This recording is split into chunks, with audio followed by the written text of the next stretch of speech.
Welcome to Moonlight Mate's Library. Let's step into a tale of ultimate redemption and immortal devotion. The iron gates slammed shut, condemning Brenna to the freezing blizzard. Discarded, worthless. 9 years of marriage erased in an instant, simply because her womb remained empty. She curled into the deep snow, waiting for the bitter cold to finally stop her broken heart. Then, the earth violently trembled. Garrick, the immortal Alpha, a towering, blood-soaked warlord who made kings weep, halted his massive warhorse in the courtyard. He dismounted, his terrifying shadow completely swallowing her fragile, shivering frame. "Please," she sobbed, shrinking away into the ice. "Nobody wants a barren mate." The ruthless conqueror did not draw his heavy sword. Instead, the most dangerous man alive dropped to his knees in the freezing mud. A shockingly tender smile softened his scarred face. "I have enough soldiers," he whispered, wrapping his massive, warm wolf-pelt cloak around her shaking shoulders. "I only ever wanted you." The heavy oak door slammed shut with a definitive, hollow thud. The sound echoed through the frozen courtyard, sealing her fate. "Take your cursed, empty womb elsewhere," her former husband's voice carried through the thick wood. Brenna stood barefoot in the snow. She clutched a thin, frayed shawl against her chest. 9 years of marriage had ended in a span of 5 minutes. 9 years of silent prayers, bitter tears, and empty cradles. In the unforgiving Northern Territories, a wife who could not bear sons was worse than useless. She was a burden. She was an omen of starvation and weak blood. The village women had already turned their faces away. Wooden shutters slammed shut one by one down the narrow mud street. No one would take in a barren woman. It was a harsh age, and mouths were too expensive to feed just for charity. The winter wind howled, biting through her thin linen dress. Brenna did not weep. She had cried all her tears years ago in the dark. She walked slowly toward the outer walls of the keep. Her bare feet left small, bloody prints in the fresh snow. The cold was a slow poison. First it burned her toes and fingers. Then it settled deep into her bones, numbing the pain. She found a small alcove near the southern watchtower. The stone was freezing, but it blocked the worst of the wind. Brenna sank to the ground, pulling her knees to her chest. She closed her eyes. She wondered if freezing to death felt like falling asleep. She hoped it did. She thought about her life. She had scrubbed floors, baked bread, and managed a household flawlessly. Yet, because her body refused to swell with child, none of it mattered. Her worth was entirely tied to a function she could not perform. She felt broken. She felt like a defective tool, rightfully discarded by its owner. The numbness reached her chest. Her breath grew shallow, forming pale clouds in the freezing air. Then, the ground began to tremble. It started as a low rumble. It vibrated against her spine through the stone wall. A horn blew in the distance, a long, mournful blast that cut through the howling wind. The heavy iron portcullis of the main gate shrieked as it was raised. The sound of dozens of armored destriers pounded against the frozen earth. Brenna opened her eyes just enough to see through her frost-caked lashes. A column of mounted men rode into the courtyard. They wore thick furs over heavy chainmail. At their head rode a man who seemed entirely too large for a normal horse. It was Garrick, the warlord of the Iron Marches. Men whispered his name in taverns across the continent. They called him the Immortal. They called him the Alpha of the North.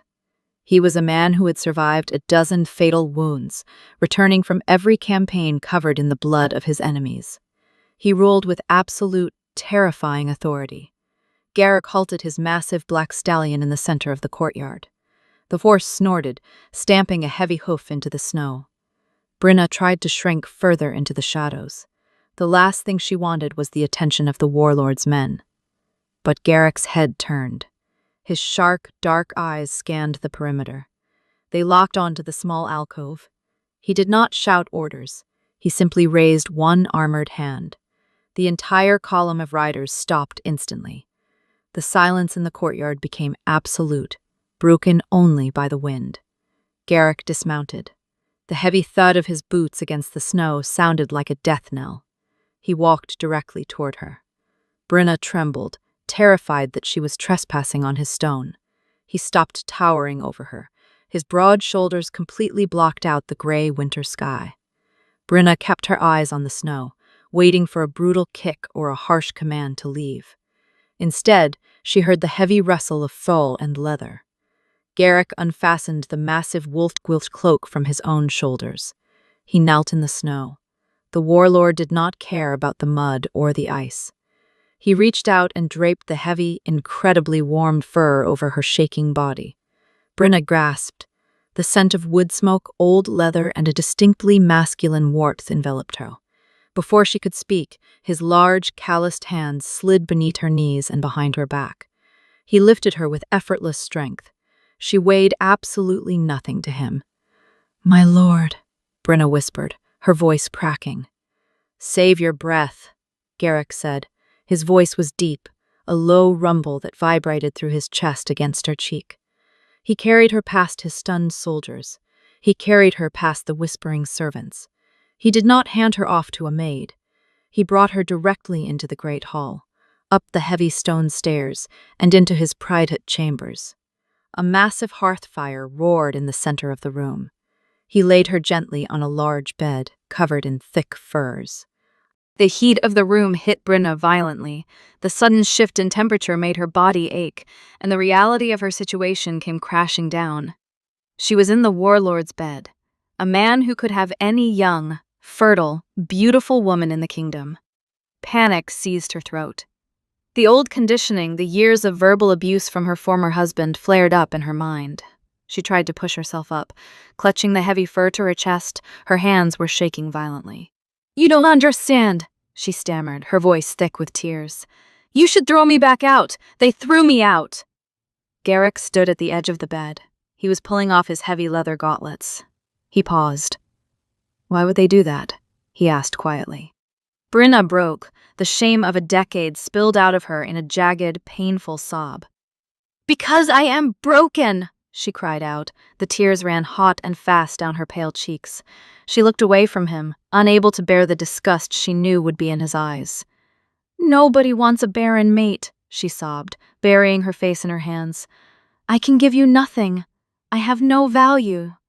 The room was silent for a long moment. There was only the crackle of the burning logs.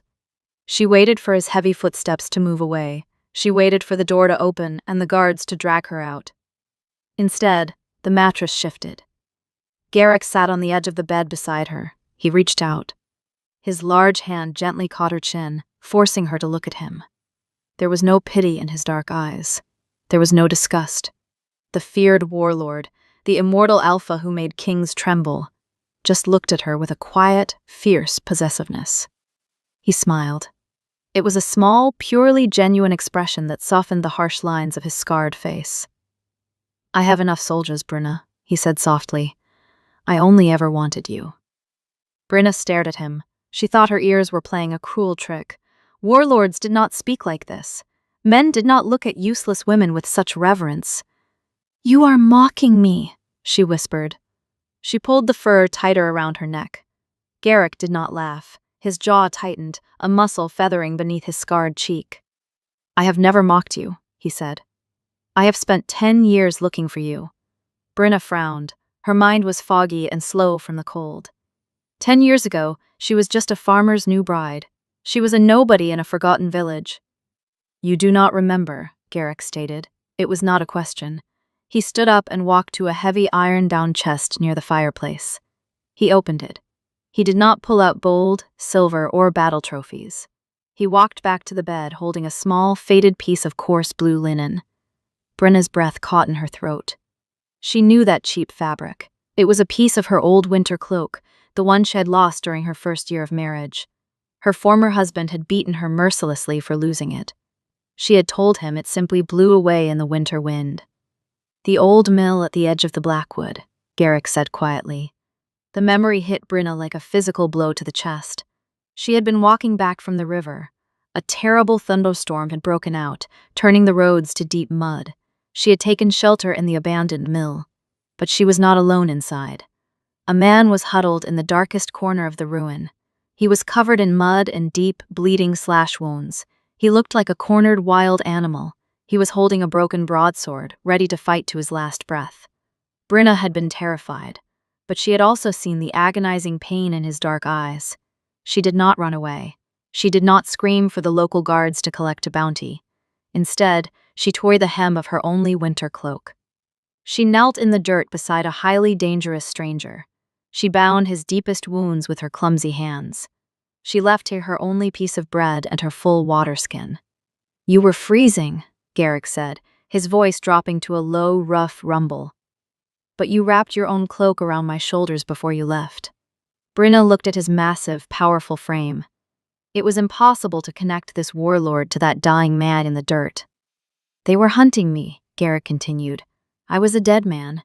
I had already accepted the dart." He reached out.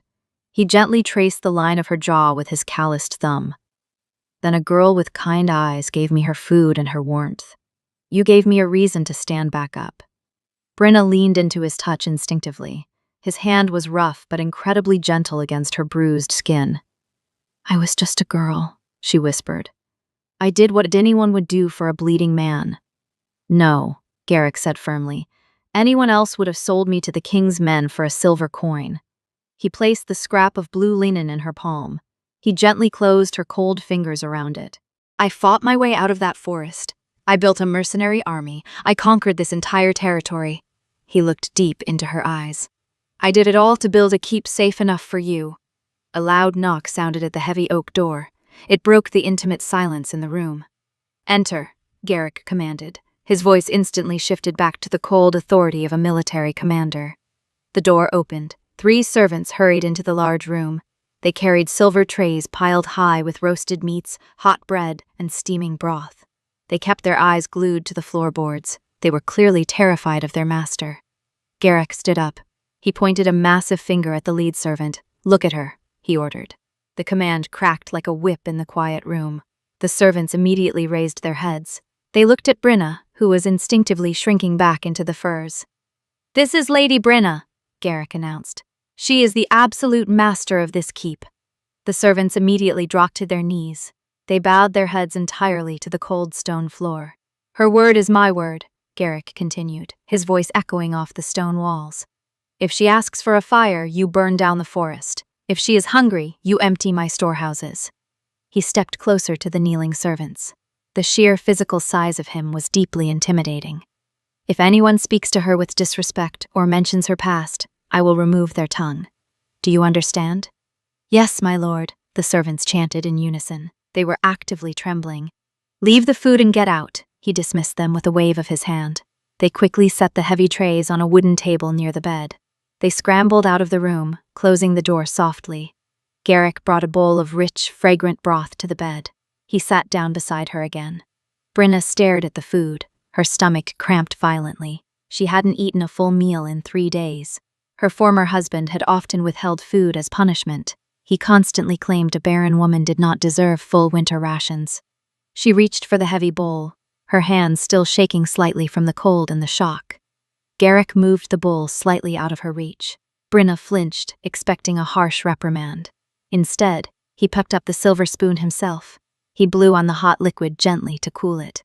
"Your hands are still too cold to hold the metal," he said softly. "Let me." He brought the spoon to her cracked lips. Brenna parted them hesitantly. The rich, savory broth coated her dry throat. It was the most delicious thing she had tasted in a decade. A single tear slipped down her cheek, dropping onto the dark fur blanket. "I am not used to this," she admitted quietly. "I am used to being entirely invisible." Garrick fed her another spoonful. His eyes never left her pale face. "You will never be invisible again," he promised in a low tone. He set the half-empty bowl aside. He reached for a piece of soft, warm bread and tore it in half. "My men are fiercely loyal," he said, handing her the bread. "But they will need to see you tomorrow." Brenna looked down at her dirty, broken fingernails. "They will see a cast-off wife, an old, useless woman." Garrick growled. The sound was deep and dangerous. It vibrated in the quiet space between them. "They will see my savior," he corrected her sharply. "They will see the only woman I have ever bowed to."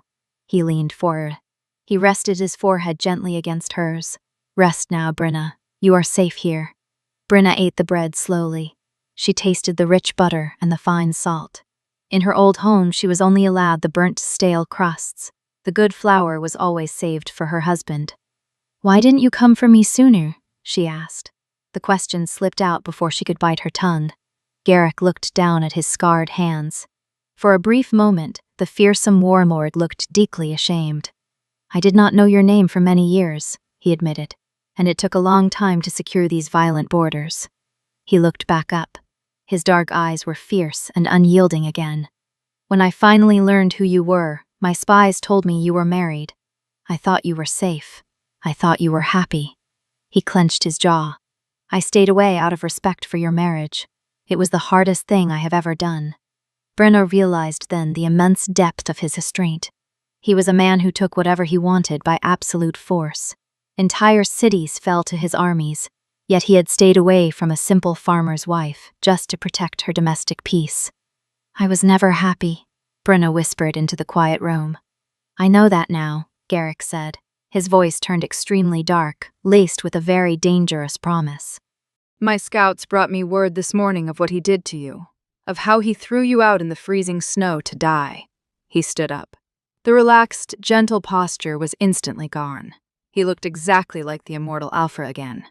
"Where are you going?" Brenna asked, a sudden spike of fear hitting her chest.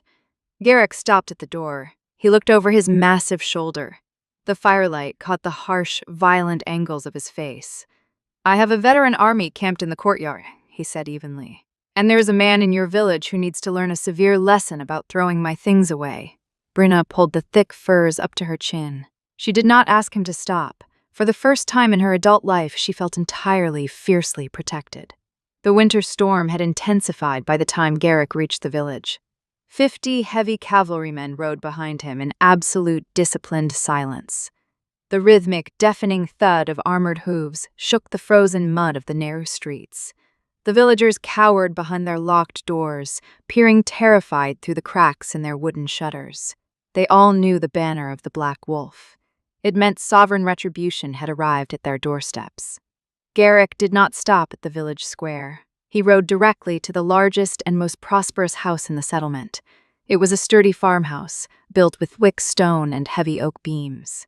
It was a home Brenna had maintained with flawless, exhausted dedication for 9 agonizing years.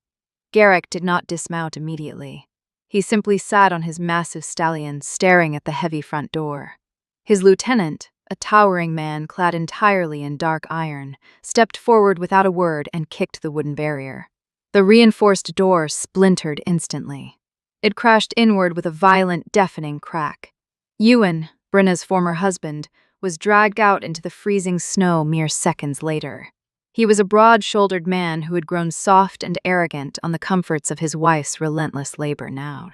He was thrown roughly into the mud at the hooves of Garrick's imposing warhorse. Ewan scrambled backward. His face was pale with sudden, blinding terror. He looked up at the towering warlord, completely failing to understand why the immortal Alpha was at his threshold. "My lord," Ewan stammered. He raised his hands in a pathetic, trembling display of submission. "I have paid my taxes. I have given my finest grain to your garrisons. I am a loyal subject." Garrick remained entirely still in his saddle.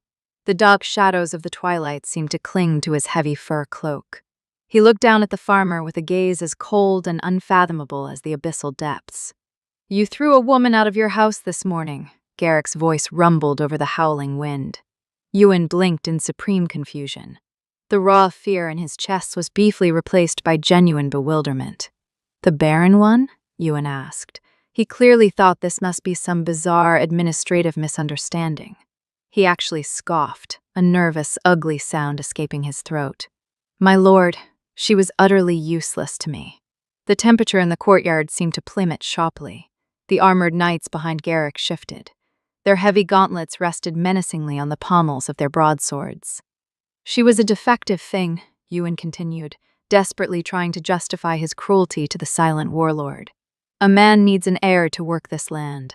I merely discarded a broken vessel to make room for a real woman." Garrick finally dismounted. The slow, deliberate movement was utterly terrifying to watch. He walked toward Ewan. Packed snow crunched violently beneath his iron-tipped boots. Garrick did not draw a weapon. He did not need steel to break a mortal man. He grabbed Ewan by the collar of his thick-wooled tunic and hoisted him completely off the ground with one arm. Ewan choked violently. His heavy boots dangled uselessly in the freezing air. "You speepy vessels and airs," Garrick whispered. The low frequency of his voice vibrated with pure, malevolent intent. "You speak a human value as if you possess the intellect to understand the weight of the world." Garrick leaned closer. His scarred, battle-hardened face was a mask of cold, predatory wrath. "The woman you cast into the snow is the sole reason I draw breath. She is the sovereign heart of the Iron Marches." Ewan's eyes bulged in their sockets. The blood drained entirely from his face as the sheer magnitude of his mistake finally registered. "No," Ewan choked out in disbelief. "That cannot be true. She is just Brenna." "She is Lady Brenna," Garrick corrected him softly, his grip tightening like a steel vice. "And you have deeply insulted my mate." Garrick did not strike him. A swift, bloody death would be an unearned mercy for a creature like this. Instead, he opened his hand and dropped Ewan back into the snow. The farmer collapsed, gasping greedily for air. "Strip him," Garrick commanded without looking back. Two heavily armored guards stepped forward immediately. They showed zero hesitation or pity. They tore the warm wool tunic, the thick trousers, and the heavy leather boots from Ewan's trembling body. They left him in nothing but thin, ragged undergarments. It was exactly the state he had forced upon Brenna. "My lord, please!" Ewan screamed as the biting winter wind hit his bare skin. "I will freeze to death out here." Garrick turned away. He walked back to his massive black stallion and mounted the saddle smoothly. "This land belongs to her now," Garrick declared. He projected his voice so every terrified villager hiding in the shadows could hear perfectly. "This house, these fields, and every grain of wheat stored within. It is all the absolute property of Lady Brenna." Garrick looked down at the shivering, pathetic man weeping in the snow. "You are banished from the Iron Marches. If my patrols find you within these borders by sunrise, you will be hunted down like a feral dog." Ewan sobbed loudly. He wrapped his bare, freezing arms around his chest. "I have nowhere to go. I have absolutely nothing." "You have exactly what you gave her," Garrick replied coldly. "A winter storm and a locked door." The warlord pulled the leather reins of his horse. The massive beast pivoted with flawless military precision. "Burn the roof of the house," Garrick ordered his lieutenant to him. "Leave the stone walls intact. No one will ever lay here again." Within minutes, bright orange flames licked at the dark winter sky. The intense heat of the burning thatch pushed back the falling snow. Ewan wailed in profound despair. He was forced to watch the physical manifestation of his pride and arrogance turn entirely to ash. Every villager who slammed a shutter in Brenna's face now prayed to forgotten gods that the warlord did not know their names. Garrick did not look back at the ruin. He spurred his horse forward, leading his heavy cavalry out of the village. The retribution was absolute and swift. He had erased the source of Brenna's pain with effortless, terrifying authority. Yet, the ride back to the fortress felt agonizingly slow. Garrick felt an unfamiliar, heavy anxiety gnawing at his chest. He had spent 10 brutal years waging war. He knew perfectly well how to break sieges and shatter enemy lines, but he had no idea how to feel a gentle heart that had been systematically crushed for nearly a decade. He remembered the terrifying frailty of her body when he had lifted her from the icy ground. She was so light. She felt like a fragile bird with broken, weary wings. He urged his stallion into a heavy, punishing gallop. He desperately needed to get back to the keep. He needed to ensure she was still breathing. He needed to see the warm firelight reflecting in her quiet, sorrowful eyes. The immortal Alpha, a man who feared no mortal arm on earth, was suddenly terrified of a drafty room. The massive stone walls of his keep finally loomed through the thick blizzard. The watchtowers were fully illuminated. The torches cast a warm, golden glow against the falling, relentless snow.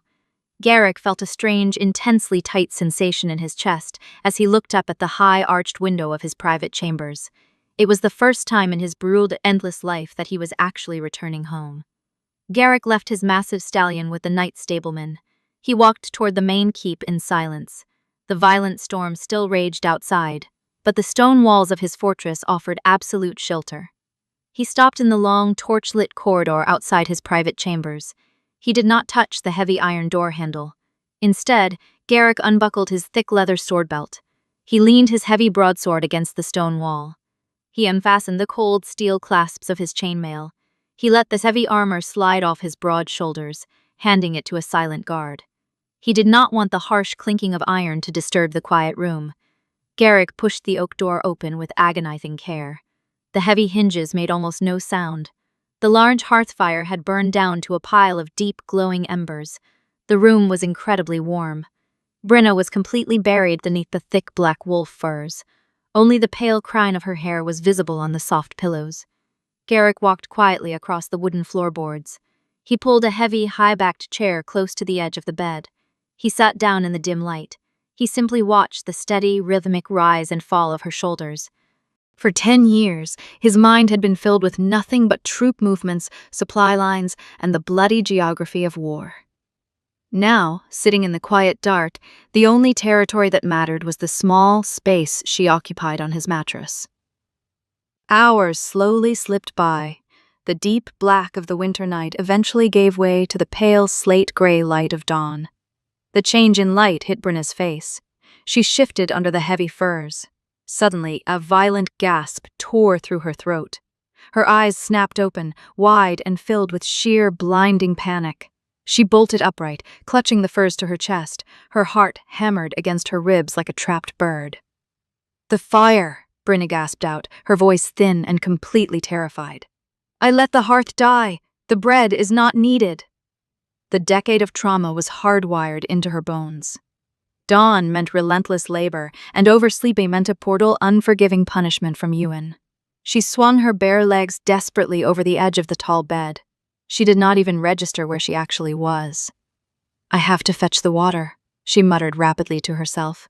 Her hands shook as she searched blindly for her thin linen dress. A large, incredibly warm hand gently grasped her trembling shoulder. Brenna flinched violently. She instinctively raised her arms to protect her face from a heavy blow. Garrick froze. Seeing her cower from his touch caused a sharp, physical pain in his chest. "Brenna." His voice was a low, steady rumble. It was the careful tone a man used to calm a terrified, cornered doe. Brenna opened her eyes slowly. The sight of the massive, scarred warlord sitting beside her brought reality crashing back. She looked at the rich tapestries on the walls. She felt the incredible softness of the furs beneath her hands.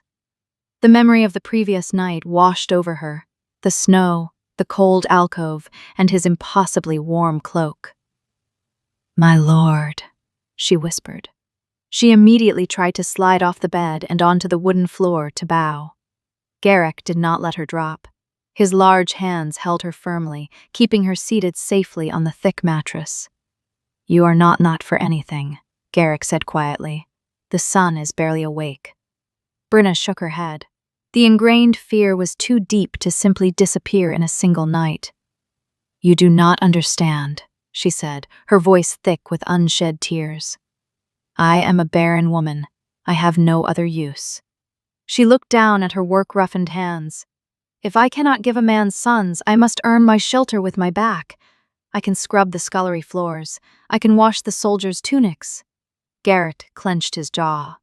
He felt a fresh wave of absolute, murderous hatred toward the man he had left freezing in the snow. Ewan had not just broken her heart. He had entirely dismantled her humanity. Garrick stood up from the wooden chair. His massive frame blocked out the pale morning light from the arched window. He walked over to a heavy, iron-bound chest near his writing desk. He opened a small wooden lockbox inside. He returned to the bed holding a heavy iron ring. Dozens of large, old-fashioned brass and iron keys hung from it. He knelt on the floorboards directly in front of her. He brought himself down so she did not have to look up at him. Garrick gently took the cold, trembling hands. He placed the heavy ring of keys directly into her small palms. Brenna stared down at the heavy metal. She did not understand what was happening.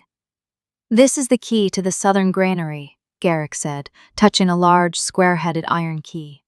"This brass one opens the main treasury vault. That small silver one unlocks my private correspondence chest." He looked up into her pale, terrified face. His dark eyes were entirely sincere.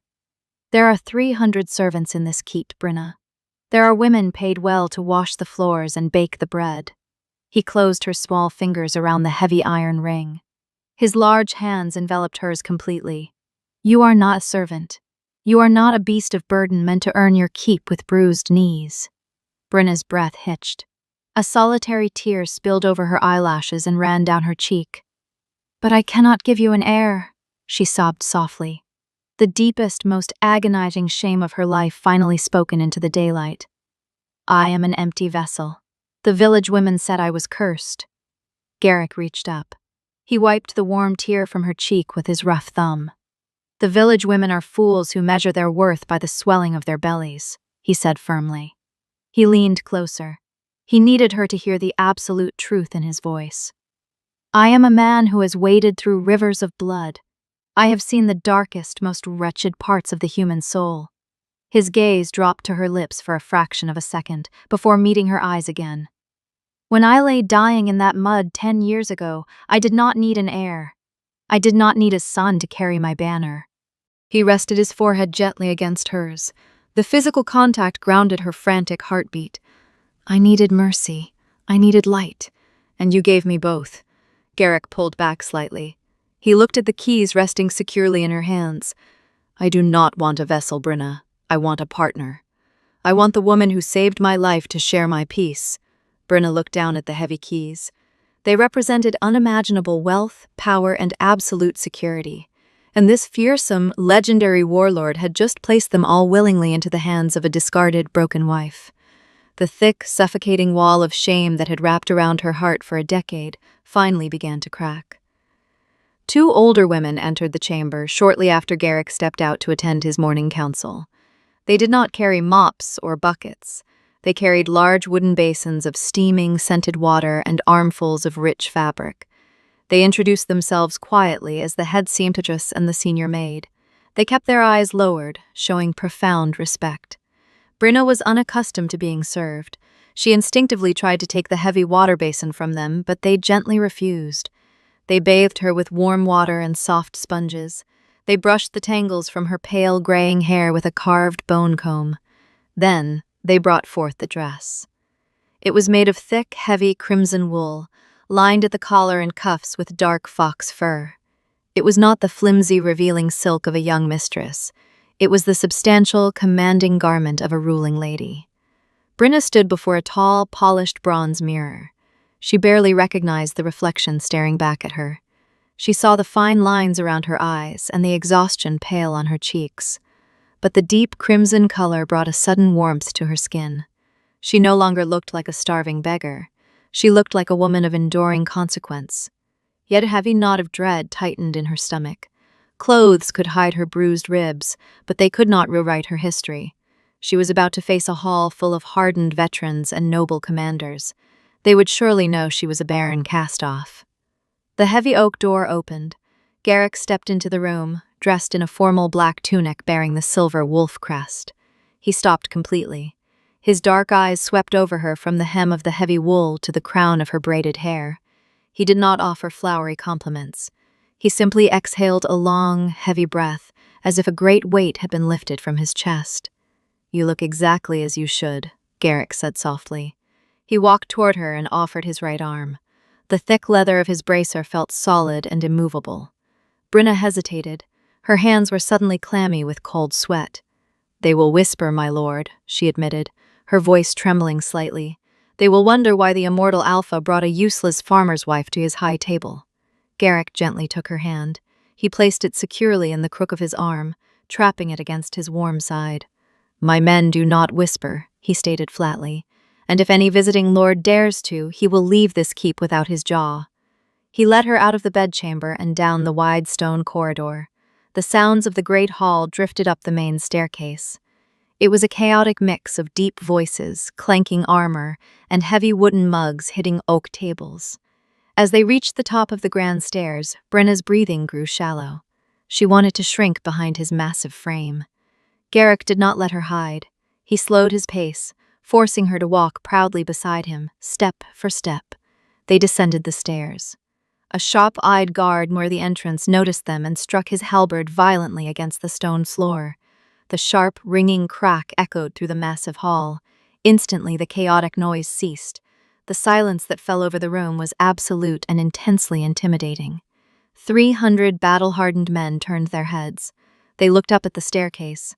Brenna felt the immense weight of their collective stare. She gripped Garrick's arm tightly, fighting the urge to run. Garrick walked her down the remaining steps. They crossed the open floor toward the raised dais and the heavy wooden high table. No one sat down. Every man in the hall remained standing at rigid attention as their warlord passed. Garrick pulled back the heavy wooden chair at the center of the table. He gestured for Brenna to sit first. It was a profound breach of feudal tradition. The lord always seated himself before his court. Brenna sat down slowly. The fur-lined chair was incredibly comfortable, but she felt entirely exposed. Garrick remained standing. He looked out over the sea of scarred faces and battered armor. 10 years ago, Garrick's deep voice carried easily to the very back of the massive stone hall. I returned to the northern camps from the Blackwood. I had lost my horse, my sword, and nearly all my blood. The older veterans in the room nodded slowly.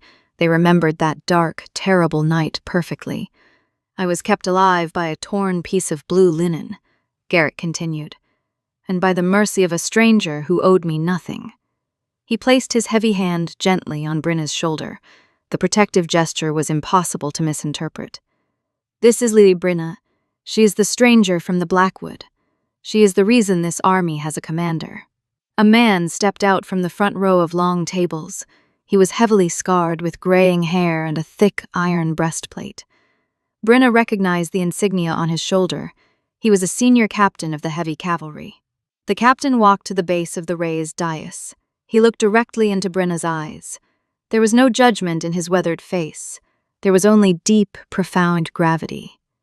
I remember that night, my lady. The captain spoke, his voice rough from years of shouting orders. We thought he was a corpse walking. We thought our rebellion was over. The captain slowly drew his heavy broadsword from its leather scabbard. Brenna flinched slightly, but Garrick's hand tightened reassuringly on her shoulder. The captain did not raise the blade in aggression. He reversed his grip.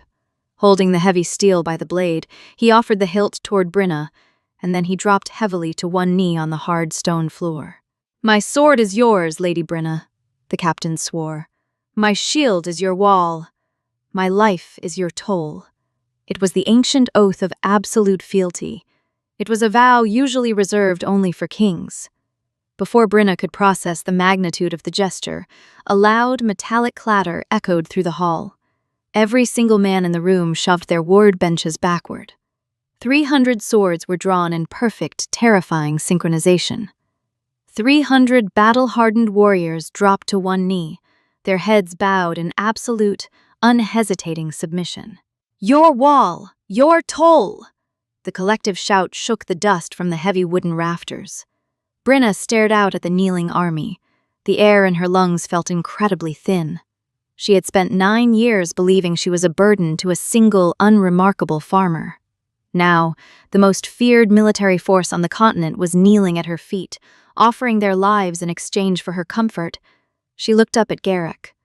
The warlord was looking down at her, a fierce, proud satisfaction burning in his dark eyes. He had not just given her a safe roof. He had given her an impenetrable fortress of living steel. The great hall eventually settled into a low, respectful murmur. Brenna sat beside the warlord for the remainder of the evening meal. She did not have to serve anyone. Every time she reached for her silver goblet, a silent attendant was instantly there to refill it with warmed, spiced wine. It was a staggering shift in reality. 9 years of grueling, unappreciated servitude had vanished in a single day. Yet, as the hours passed, a heavy, familiar anxiety began to creep back into her chest. She looked at Garrick's strong profile in the firelight. He was a sovereign ruler, a conqueror in the prime of his power. Such men built empires, and empires always required a bloodline to sustain them.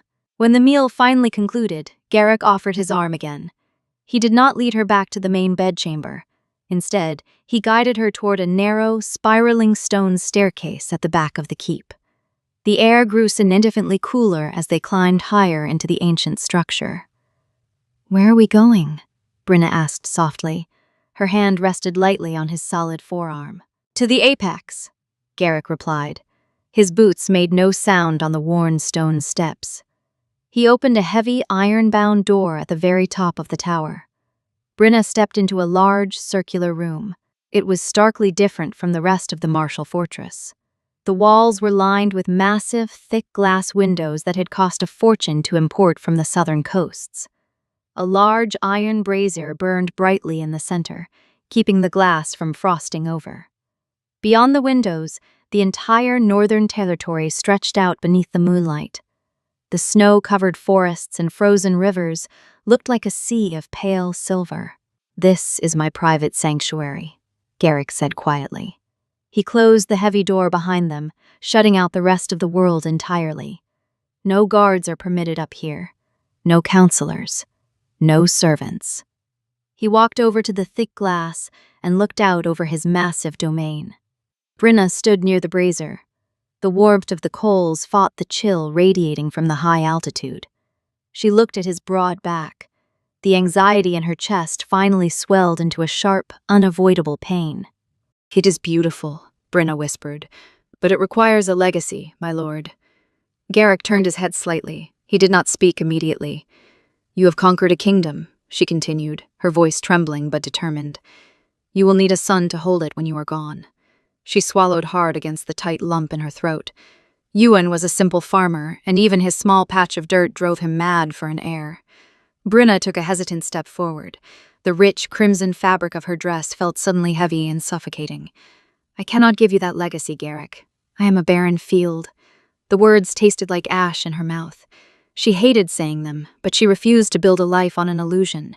"When you finally realize you need a son, my empty womb will become a burden again. I cannot survive being discarded a second time." The room fell into a heavy, agonizing silence. The only sound was the howling wind battering the thick glass windows. Garrick turned away from the window completely. He walked slowly toward her. He did not look angry. He looked profoundly tired of the world's endless, cruel rules. He stopped a few feet from her. Then, he reached up and unfastened the silver clasps of his black tunic.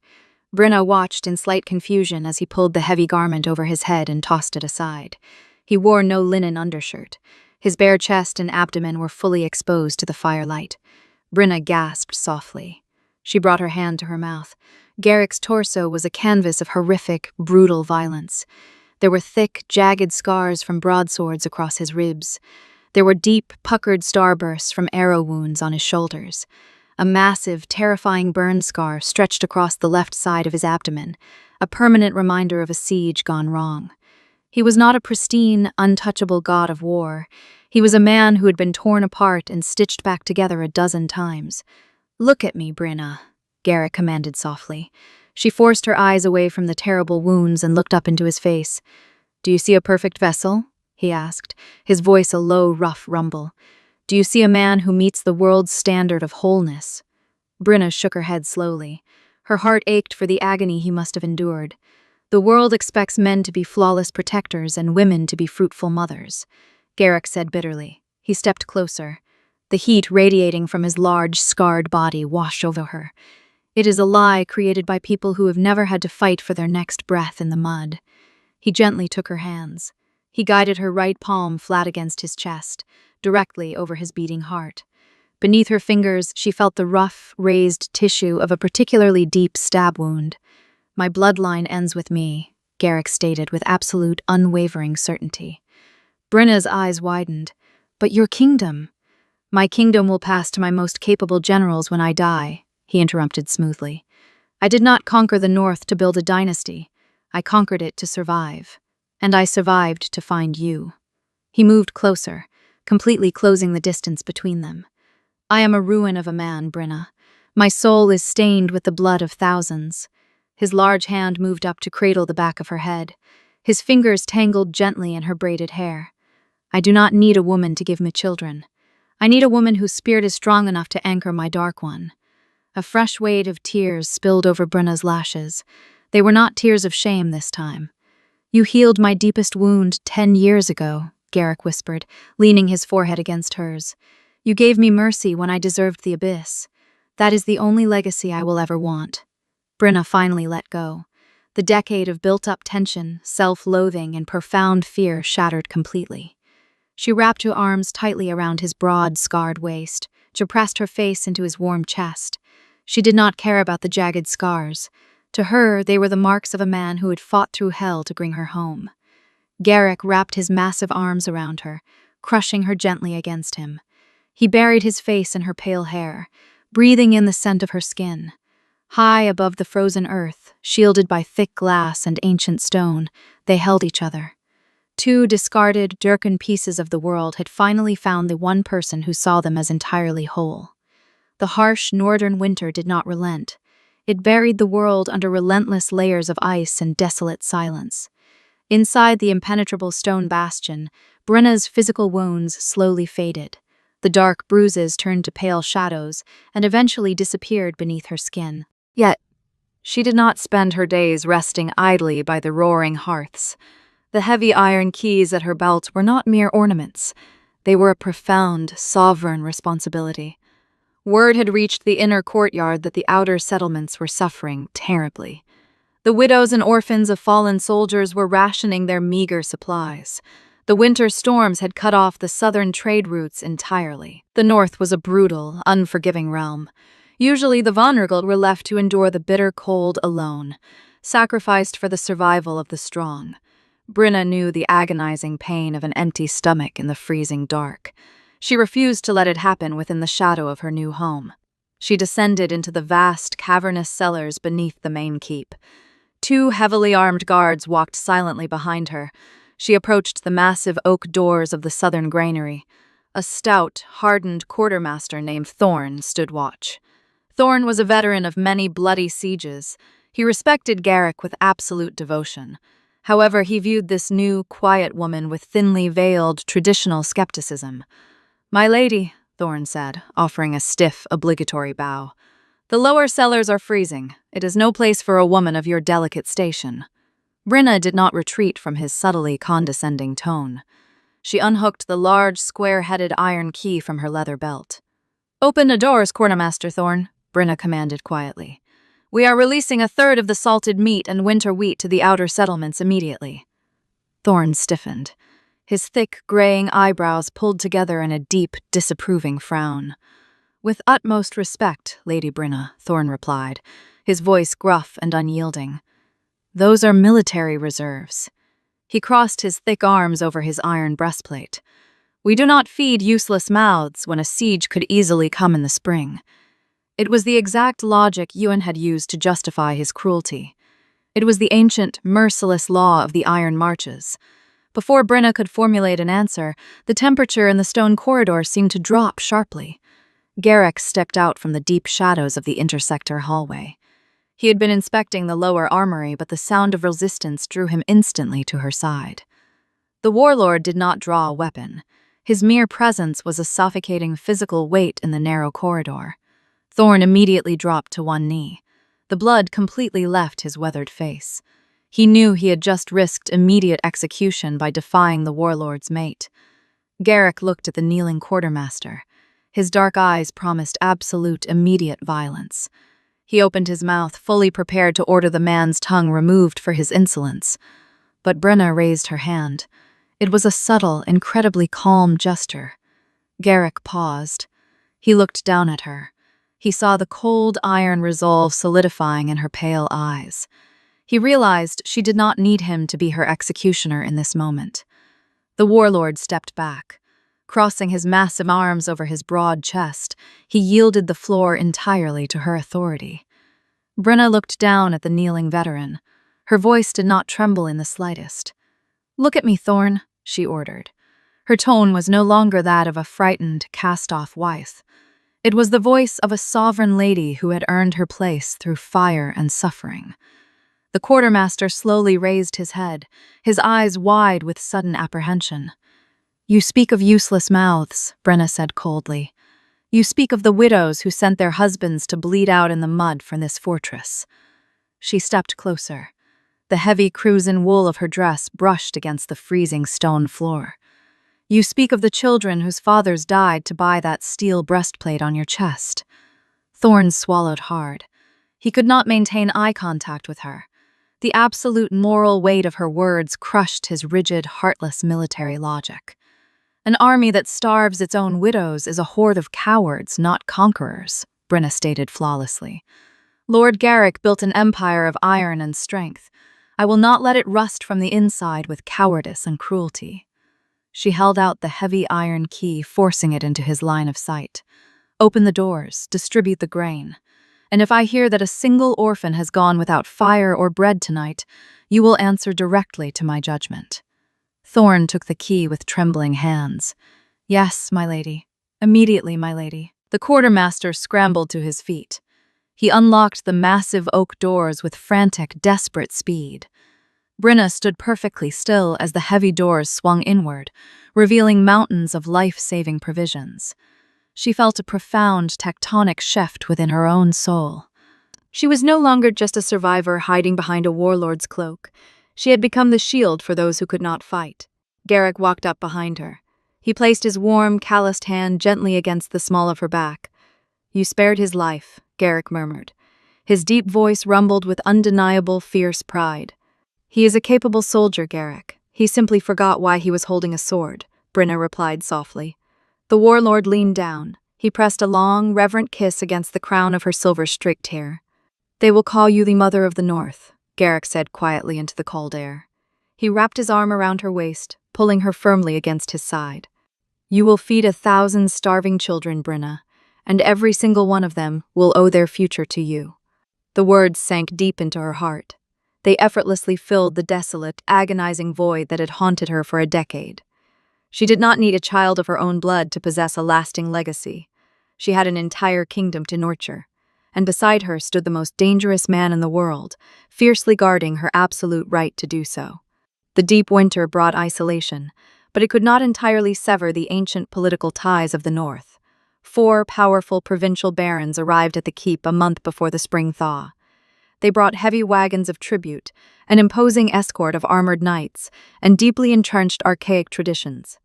They also brought Lady Isolde, the youngest daughter of Lord Vance. She was a woman bred specifically for political alliances.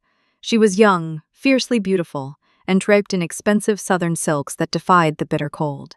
The barons had heard the rumors of Garrick's new companion. They had dismissed the news entirely. To them, a barren, low-born farmer's wife was nothing more than a passing winter distraction for a weary warlord. They expected Garrick to set Brenna aside the moment a genuine, fertile noblewoman was offered.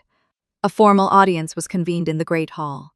The atmosphere was incredibly tense, heavy with the smoke of burning pine and unspoken threats. Garrick sat upon his high, carved wooden seat. Brenna sat perfectly still beside him, wearing her heavy crimson wool. Lord Vance stepped forward. He completely ignored Brenna's presence, fixing his gaze solely on the immortal Alpha. "My Lord Garrick," Vance began, his voice echoing off the high stone arches. "We bring loyalty, tribute, and the promise of a lasting dynasty." He gestured broadly to Lady Isolde, who offered a flawless, calculated curtsy. "My daughter is of pristine lineage. She is robust, young, and entirely capable of securing your legacy with strong sons." Vance offered a dismissive, sidelong glance toward Brenna. "It is time to cast aside temporary charity cases, my lord. A sovereign ruler requires a proper vessel to build an empire." A collective, sudden intake of breath swept through the ranks of Garrick's veterans lining the walls. The quartermaster, Thorn, subtly rested his hand on the hilt of his broadsword.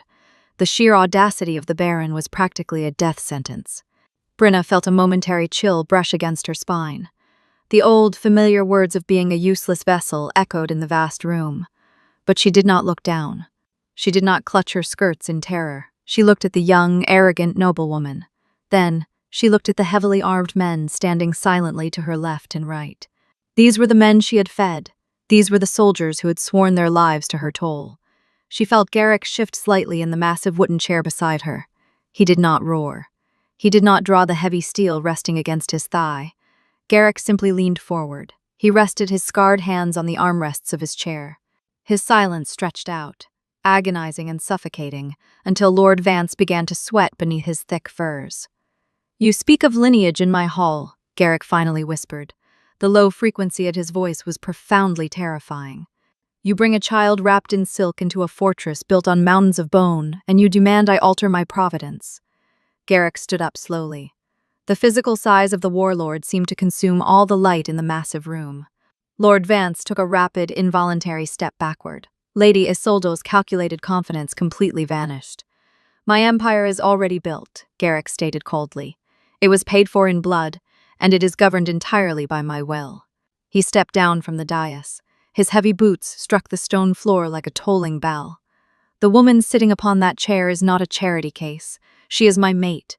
She is the absolute, undisputed sovereign of this territory. Garrick stopped a few feet from the trembling baron. His dark eyes were devoid of any mortal mercy. If I wanted an heir, I would have taken a dozen noble daughters 10 years ago. I want Brenna.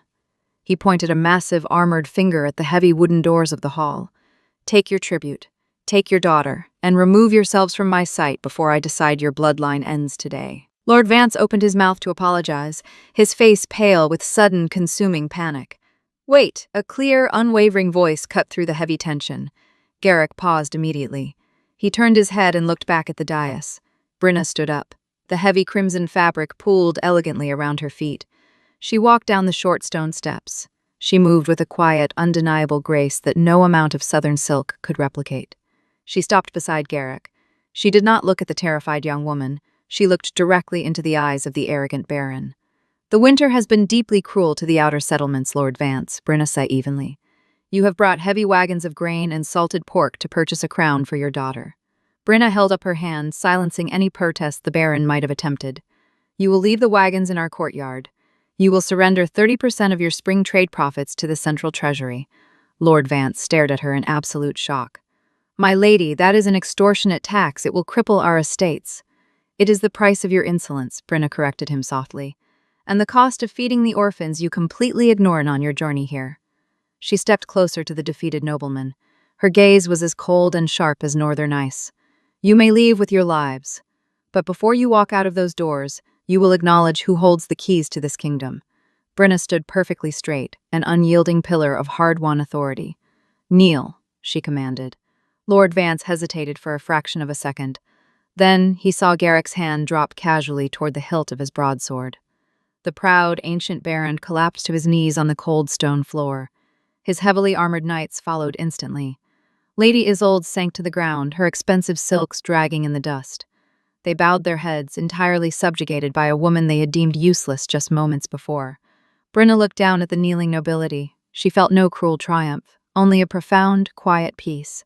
The abyss that had swallowed her youth was finally closed. She had forged her own absolute value in the fires of survival. Garrick stood silently at her shoulder. He looked at the kneeling lords, and then down at the fierce, beautiful woman beside him. The immortal Alpha smiled. He knew beyond any shadow of a doubt that he had chosen the perfect queen. Spring arrived in the iron marches slowly. The great thaw began with a series of deep, booming makes that echoed across the frozen rivers. The heavy winter snow finally melted away, revealing dark, solid earth underneath. For the first time in 10 years, the northern spring did not smell of ash and marching armies. It smelled of damp pine and fresh soil. Brenna stood on the high battlements of the main outer wall. She did not wear the heavy winter furs today. She wore a lighter gown of deep blue, the exact shade of the cloak she had torn a decade ago. The heavy iron keys still hung securely at her leather belt. They were a permanent fixture now. She looked down at the sprawling courtyard and the open iron gates beyond. The outer settlements had survived the brutal, unforgiving winter. No child had frozen in the dark, no widow had starved alone in her bed. The grain and salted meat she had seized from the arrogant southern barons had kept the entire territory alive. A long procession of people was moving slowly up the main dirt road toward the fortress. They were not an army, and they brought no steel weapons. They were the common people of the north. They were farmers, blacksmiths, weavers, and orphans. They carried woven wool baskets filled with the very first snowdrops and pale winter roses. They had walked for miles through the mud simply to stand before the open gates of the warlord's keep. Garrick stepped out onto the stone battlements behind her. He walked silently, his heavy leather boots making a familiar, deeply comforting sound on the stone. He stood beside her, resting his large forearms on the thick stone parapet. He looked down at the gathering crowd. The people did not cower in terror at the sight of the immortal Alpha. Instead, they looked up at the wall with profound, absolute reverence. An older woman stepped forward from the front of the crowd. She held the hand of a small, thin boy in a patched wool tunic. Brynjolf recognized the boy immediately. He was one of the orphans who had received daily bread from her lower kitchens. The boy looked up at the high stone wall. He raised a small, clumsy bundle of white snowdrops. "For the Mother of the North," the boy's clear, piping voice carried easily on the spring wind. The crowd echoed the sentiment instantly. A low, rumbling chorus of genuine gratitude rolled across the valley. Brynna felt a sudden, sharp ache in her chest. It was not pain. It was an overwhelming, blinding sense of fulfillment that stole the breath from her lungs. Tears pricked the corners of her eyes, but she did not let them fall this time. She raised her hand, returning the salute of the people who now belonged entirely to her care. "You see," Garrick murmured. His deep voice vibrated warmly near her ear. "You called yourself a barren field, Brynna." He turned his head to look at her profile. His dark eyes were filled with an ancient, deeply settled peace. "Look at what you have grown from the ice. Look at the harvest you have single-handedly saved." Brynna took a deep, trembling breath of the crisp air. For 9 years, she had firmly believed her body was a cursed, empty tomb. She had allowed a cruel, small-minded farmer to convince her that she possessed no inherent human value. But as she looked down at the hundreds of faces gazing up at her with fierce loyalty, the final chains of her past shattered. A mother did not merely give birth. A mother protected, nurtured, and fiercely defended the fragile life within her domain. She had no children of her own blood, yet she had 1,000 sons and daughters in the north.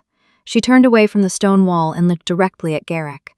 The fearsome warlord, the man who had effortlessly brought kings to their knees, was looking at her with absolute adoration.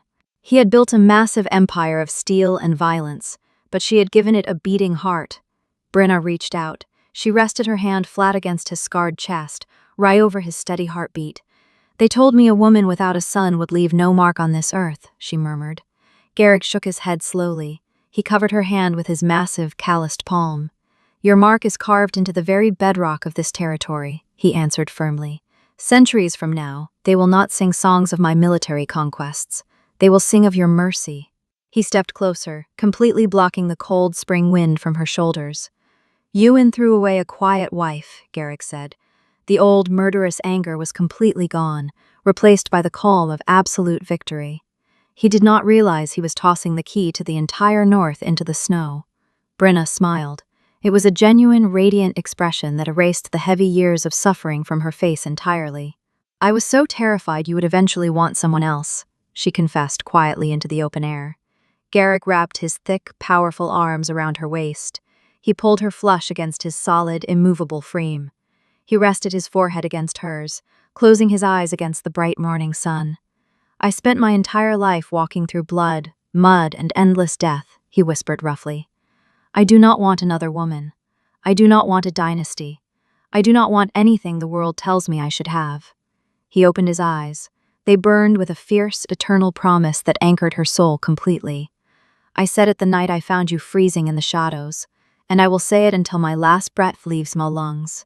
He leaned down, pressing his lips against hers in a slow, deeply reverent kiss. "I only ever wanted you." The wind carried his words over the high stone walls and down into the waking valley. Below them, the people of the Iron Marches cheered wildly for their sovereign lady. Brynna closed her eyes and leaned fully into the warmth of her eternal mate. The long, bitter winter was finally over. The immortal Alpha had found his peace, and the discarded wife had found her undisputed throne. In the end, a woman's true worth is never measured by an empty womb, but by the boundless mercy of her heart. Brynna's gentle strength brought the immortal Alpha to his knees, proving that even the coldest Iron Kingdom can be melted by absolute devotion. If this journey of heartbreak and fierce protection touched your soul, please hit that like button. Your support is the magic that keeps Moonlight Mates Library growing. Subscribe and ring the bell so you don't miss next week's Tearjerker, a story about a scarred, rejected outcast who accidentally saves a dangerously possessive Lycan king. You won't want to miss a single second. Which moment was your favorite today? Was it Garrick wrapping his heavy cloak around Brynna in the blizzard, or our queen forcing the arrogant southern barons to kneel? Let me know in the comments. Until next time, stay fierce, stay loved, and I'll see you in the next chapter.